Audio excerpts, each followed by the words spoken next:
আমাদের দেশের বন্যার যে পরিস্থিতি, অনেক ডিস্ট্রিক্টে পানির তলে আছে, অনেক জেলায় পানির তলে গেছে গা। তাই অনেক মানুষ বিপদে আছে।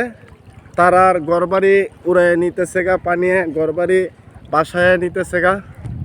তারা অনেক বেসহায় আছে। তাই আপনারা যারা পারেন তারা সাহায্য করেন আর তাদেরকে আশ্রয়কেন্দ্রে আশ্রয় দেন।